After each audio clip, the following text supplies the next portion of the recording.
So now this next to token is what? This next to token is nothing but object here. If it is a starting of this object. If it is starting of the object or not, then I would like to enter into this. Now, if W parser dot get current token is equals to system dot JSON token dot start object. If it is starting of that object or not, if it is the starting of that object or not, I would like to verify. Now, if it is starting of that object, then I would like to enter into that. W parser dot next token. I'm going to be entering into that next token because here I'm going to be entering into this next token with the starting of the object over here, and from there I'm entering into the next token. From there, I would like to keep on iterate this one. I would like to verify. I'm verifying this information inside this. Now, I would like to verify if W parser dot get current token is equals to JSON token dot is it nothing but a field or not? If it is field, and then I would like to verify that that field name is like as temperature. What is the first field name we are having? 10. This is nothing but the field name. Based on that, we need to collect that value. So now W parser dot get text is equals to I'm indicating. Is it temp or not?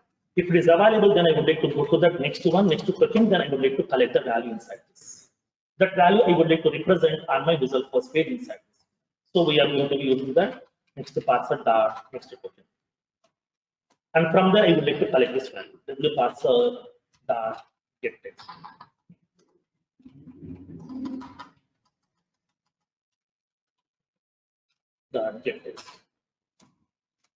This value I want to show. What is this value? Temperature value. To show this temperature value, we are going to be using that separate variable.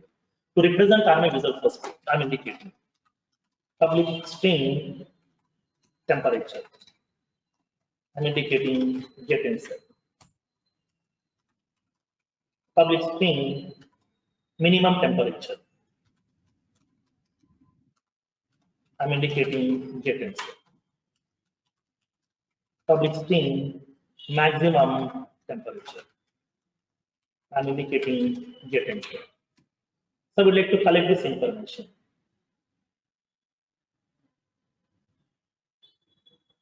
Now, I'm collecting the temperature value, and then I would like to verify the similar kind of information.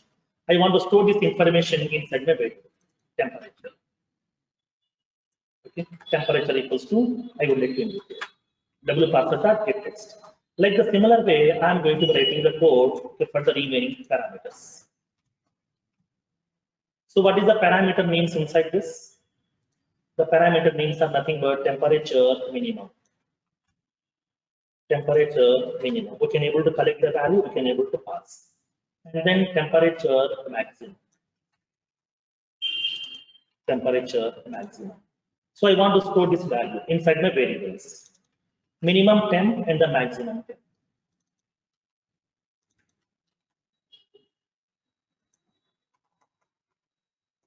Minimum temp and the maximum temperature.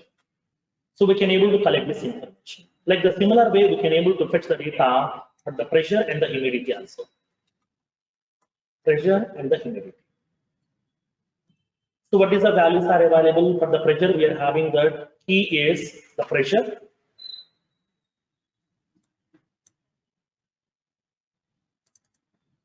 E is pressure. And then the next one is humidity. I'm indicating that humidity. To store these values also, I'm going to be defining two more variables. Public string pressure value, public string humidity value.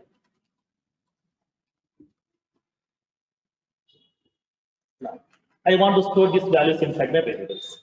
Pressure value I'm storing inside the pressure value variable, and then here I'm going to be representing the humidity value.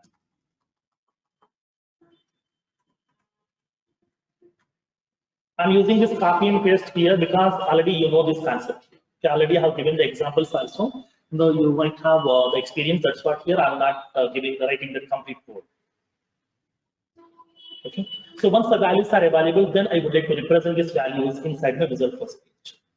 Let's reload the page now. You will be getting the complete code into this result first. Now we can able to pass this data. Whatever the variables are available, we can able to specify this variable names. Here I want to represent this.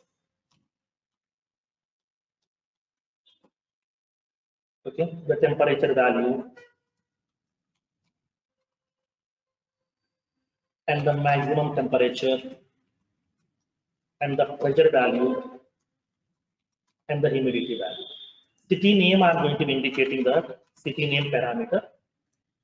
Temperature value I'm going to be collecting from the temperature variable I'm representing over here, and the minimum temperature value I'm representing in this place, and the maximum temperature I'm representing in this place. You know all these functionalities already, you are aware of that. As part of result post, you know this. Just I'm passing the data, that's it, nothing else. I'm storing inside my the variables, and then those values I'm going to be representing on the result post page in the required places. That's it, nothing else.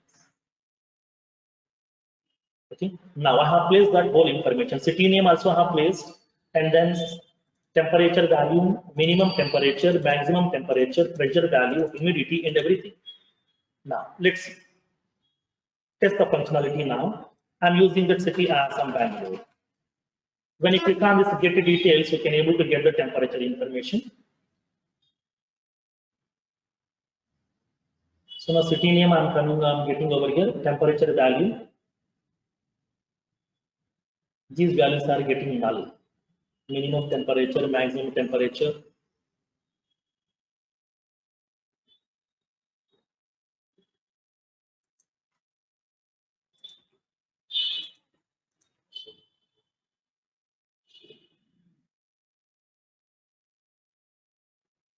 So while we are getting these values null, let's go with this code. After this, we have to do the next. Okay. Next. We have to move forward to the next question. That's what here we are getting the value now.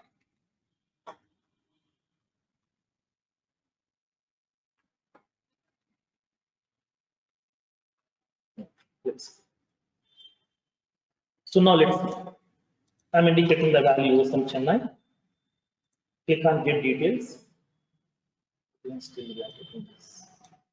Temperature value we are getting, and then remaining values from that. The values are available.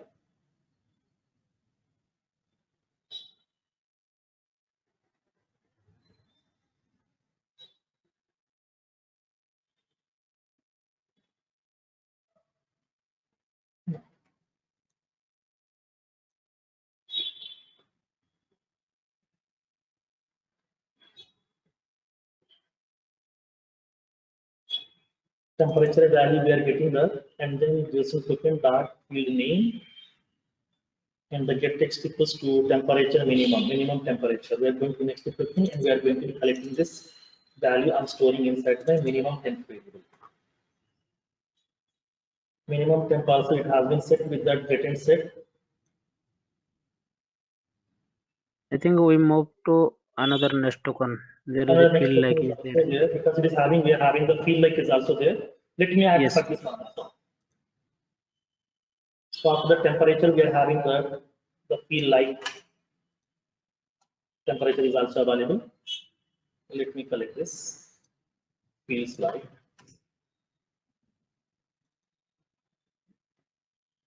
And then let me place inside that feels like.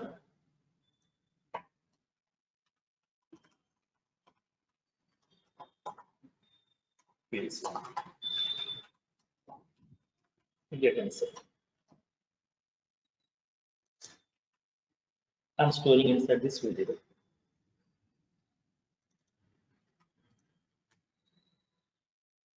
Let me test. I'm passing the value Chennai. So now we are able to get the each and every parameter because here I haven't specified this feels like. So that's what here we are unable to move forward to the next token. So now here we are able to collect each and every parameter value. This is the Chennai location, city. This is the temperature value, minimum temperature, maximum temperature, pressure value, and the humidity. The whole information we can able to see. Okay, 3.6.15, and the pressure value 1013, and then we are having the humidity value, okay, 54. And then temperature minimum, this is the actual temperature, this is the minimum, and then this is the maximum. We can convert this temperature into, okay, the centigrade also depends upon your requirement. We can able to specify that value as well. Whenever if you want to convert this temperature into your actual centigrade, just you can able to specify that value. Inside your code, we can able to specify temperature converter. It is indicating from Kelvin to centigrade.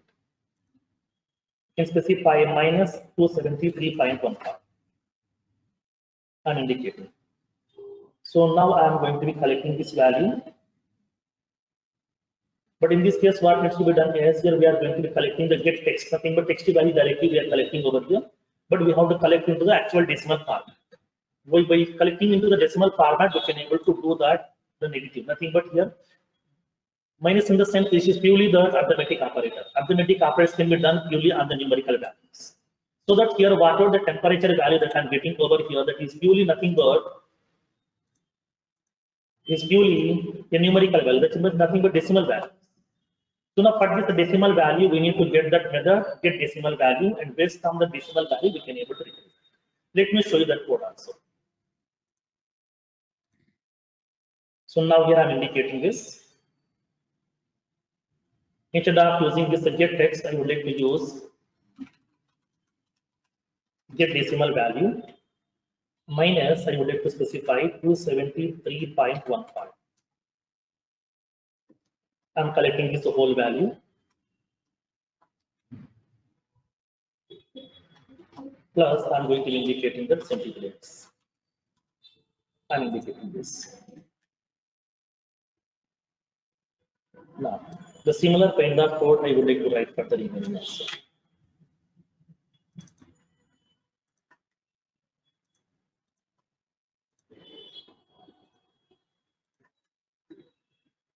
Here also I'm going to write in the same code.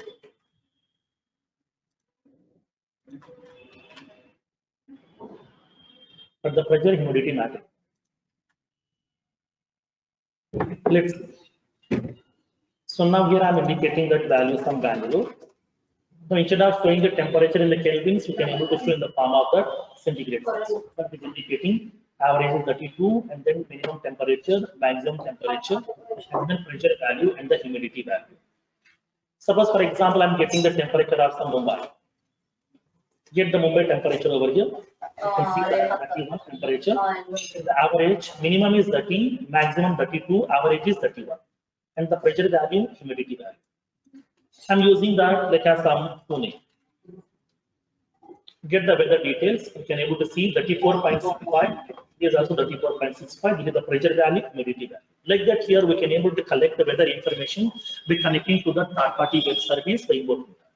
But whenever we are going to be testing that service, first of all, get the response information, print onto your Visual First page for your confirmation that it is giving the response back on, whether we are getting the response on. From there, we can do the parsing process. So that get the response, print the response first. If it is working fine, then only you can do the parsing process. Okay, for that reason, here we are going to be implementing this. Okay, this is the way we are going to be implementing the code. Okay, in order to connect to the third-party web service, that is like as we open WeatherMap, and we can get the information, and then based on the city, and we can able to represent this data. Okay, this is how we are going to be invoking the third-party web services, okay, from your Salesforce instance. These are the step-by-step approach you have to follow. First of all, get the URL, and then whatever the additional keys are required, those keys also we need to collect, and then add the independent URLs inside the remote site setting, and then store that URLs and the additional keys which we are using to connect to the third-party systems, place inside the custom labels, and from there we can use those URLs and the custom labels inside your application upon fetching the data from your objects. Okay. So this is the way we have to use to connect to the third-party web service.